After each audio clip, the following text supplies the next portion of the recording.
Hello guys, स्वागत है आपका दुनिया के 20 बेहतरीन कौशलों को सीखने की कड़ी में दूसरे एपिसोड के अंदर। दोस्तों, वीडियो लंबी ना हो इसलिए हमने इस वीडियो को 2 एपिसोड्स में बांटा है। आप इसका पहला और दूसरा दोनों ही एपिसोड ज़रूर देखिएगा, तभी आपको समझ आएगा कि वो 20 स्किल्स कौन से हैं जो हर इंसान के अंदर होने चाहिए। वैसे इनमें से किसी एक स्किल को सीख कर भी पूरा जीवन यापन किया जा सकता है, लेकिन हर इंसान के अंदर इन 20 कौशलों का थोड़ी थोड़ी मात्रा में होना बहुत ज़्यादा ज़रूरी होता है। चलिए समझते हैं पहले कौशल को, जिसका नाम है ऑर्गेनाइजेशनल स्किल्स यानी संगठनात्मक कौशल। निरंतर परिवर्तित होते वातावरण और आवश्यकताओं के अनुसार समन्वय बनाने हेतु किए जाने वाले त्वरित बदलावों और निर्णय की क्षमता को संगठनात्मक कौशल कहते हैं, जिसमें पहले से चल रहे कामों को संगठित करते हुए चलना होता है। इसमें कर्मचारियों या लोगों की व्यक्तिगत समस्याएं, उनकी छुट्टियां, उनकी छोटी बड़ी समस्याओं के बावजूद लक्ष्य की ओर सुचारू रूप से बढ़ना भी शामिल है। यह कई कौशलों का योग होता है। जी हाँ, अगर आप संगठित रहना चाहते हैं, संगठन के कौशलों को सीखना चाहते हैं, तो इसमें इतने सारे कौशलों को आपको सीखना पड़ेगा। अगले कौशल की बात करते हैं, जिसका नंबर है 12, मार्केटिंग स्किल्स यानी कि व्यापारीकरण, जिसको हम विपणन भी कहते हैं हिंदी में। तो विपणन की कुछ खास बातें हैं। आप जानते हैं कि इंसान पैदा होने से पहले ही जीवन के हर इस महत्वपूर्ण पहलू का हिस्सा हो जाता है। कुछ भी बेचने या किसी का प्रसार करने का नाम ही मार्केटिंग है। वैसे तो संसार का सारा कुछ आज व्यापारीकरण पर ही टिका है। अलग तरीकों से कुछ भी बेच पाने या उसको बढ़ावा देने की कला को भी मार्केटिंग कौशल कहते हैं। आज खुद को भी एक वस्तु समझें और अपने इस कौशल के आधार पर खुद का प्रचार तथा दूसरों से आगे आकर खुद को प्रस्तुत करना भी इस कला का हिस्सा है। यानी कि आप अपनी मार्केटिंग को अच्छा कीजिए, खुद को भी दूसरों के आगे प्रमोट कीजिए, तब जाकर आपका यह कौशल निखरता है। जी हाँ, कामयाब होने के लिए इस कौशल की आवश्यकता अत्यधिक है, आधुनिक युग में तो बहुत ज़्यादा। अगले कौशल की बात करते हैं, जो है क्रिटिकल थिंकिंग। जी हाँ, इसकी कमी होती जा रही है। इसको हिंदी में हम कहते हैं समालोचनात्मक सोच। समालोचनात्मक सोच से तात्पर्य ऐसी सोच से होता है साथियों, जिसमें हम चारों पहलुओं को यानी कि हर पहलू को ध्यान में रखकर किसी विषय के बारे में सोच पाते हैं। अगर हम बात करें तो इसका मतलब एक पहलू से हटकर सभी ओर से किसी विषय के बारे में सोचने की क्षमता को क्रिटिकल थिंकिंग या समालोचनात्मक सोच कहते हैं। वर्तमान समय में ऐसा करने वाले कुछ ही लोग हैं। सब एक ही पहलू या अपने ही भले का अधिक सोच पाते हैं।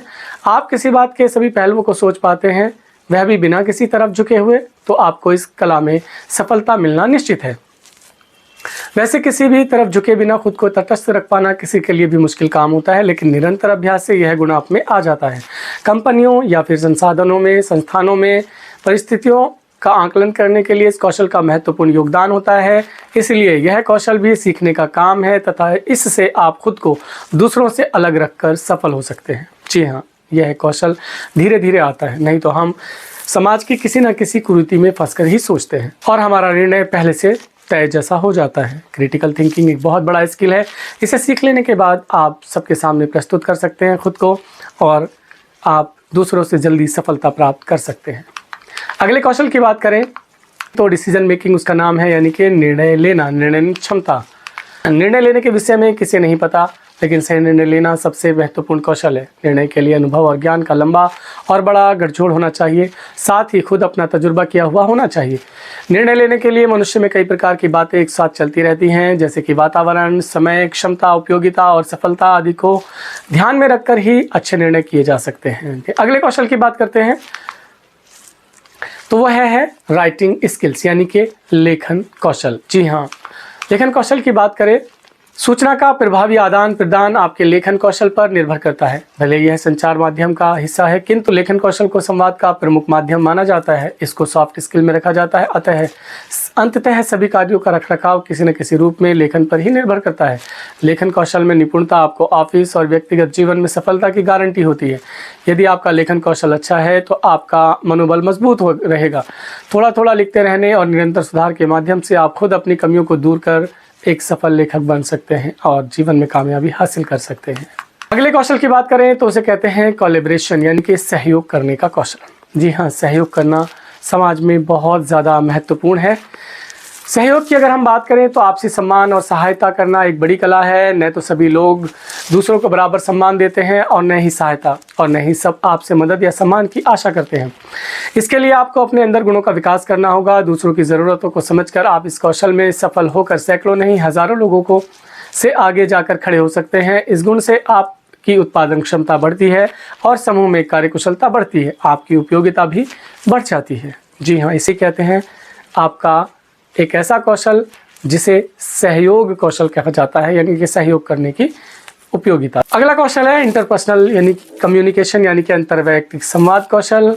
जी हाँ, हम जीवन में हर रोज़ किसी न किसी से बात तो ज़रूर करते हैं। दूसरों से विचारों का कुशलतापूर्वक संप्रेषण और ग्रहण इसी कला के गुण हैं। सुनना और बात कहना इसके मुख्य पहलू हैं। इसके लिए उद्देश्यपूर्ण प्रयास करने पड़ते हैं। भाषा पर पकड़, सही शब्दों का चयन और आवाज़ में उतार चढ़ाव तथा अवसरों की पहचान इस कला के आत्मीय गुण हैं। दूसरों के दृष्टिकोण से लाभ उठाना और अपनी बात समझा देना भी इसी कला का हिस्सा है। किसी कार्य की सफलता बहुत हद तक अंतर्वैयक्तिक कौशल पर टिकी रहती है। अपने व्यापार व्यवसाय में संबंधों के बनने और बिगड़ने की कड़ी भी अंतर्वैयक्तिक संवाद को ही माना जाता है। अगर हम अगले कौशल की बात करें तो वह है कंप्यूटर प्रोग्रामिंग यानी कि कंप्यूटर प्रोग्रामिंग कौशल। अगर कंप्यूटर प्रोग्रामिंग कौशल की बात करें तो आज जीवन के हर पहलू में कंप्यूटर आ चुका है। बिना कंप्यूटर के आज हमारा कुछ भी होने को राज़ी नहीं है। तो बात करते हैं इस कौशल की। यह पूरी तरह से अलग विषय है जिसमें एक व्यक्ति केवल कंप्यूटर बैठकर सफल हो सकता है। एकांतवास पसंद करने वाले भी इस कला को सीख कर सफल हैं। अन्य कौशलों में भी इसका संयोजन आपको सदैव आगे रखने में महत्वपूर्ण हो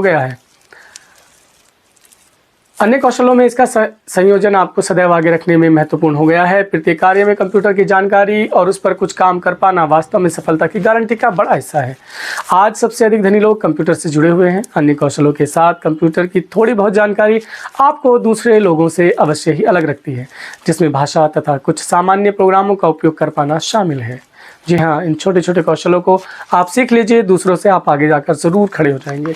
अगले कौशल की बात करते हैं तो उसे हमने दिया है डेटा एनालिसिस का नाम, यानी सूचनाओं का विश्लेषण करना। जी हाँ, बिना सूचना के आज हमारे जीवन का एक भी पल कटने को राजी नहीं।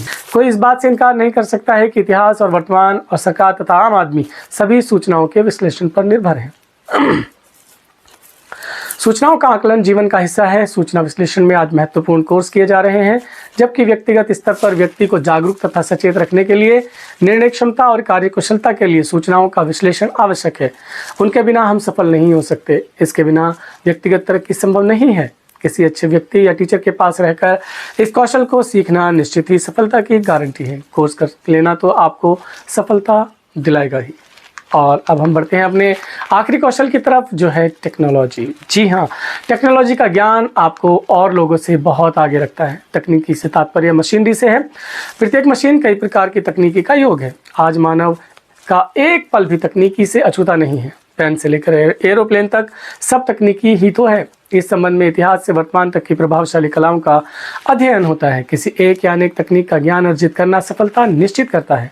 दुनिया के सबसे बड़े मालदारों में वे लोग हैं जो तकनीकी से जुड़े हुए हैं। जी हाँ, कंप्यूटर और टेक्नोलॉजी से जुड़े हुए लोग हैं। अब तो आप समझ ही सकते हैं कि आपके जीवन में तकनीकी की अज्ञानता आपको कितना पीछे खड़ा कर सकती है, वहीं दूसरी ओर तकनीकी की जानकारी आपको कितना आगे ले जा सकती है। ये थे हमारे 20 कौशल। आशा करते हैं कि आपको बहुत अच्छे लगे होंगे।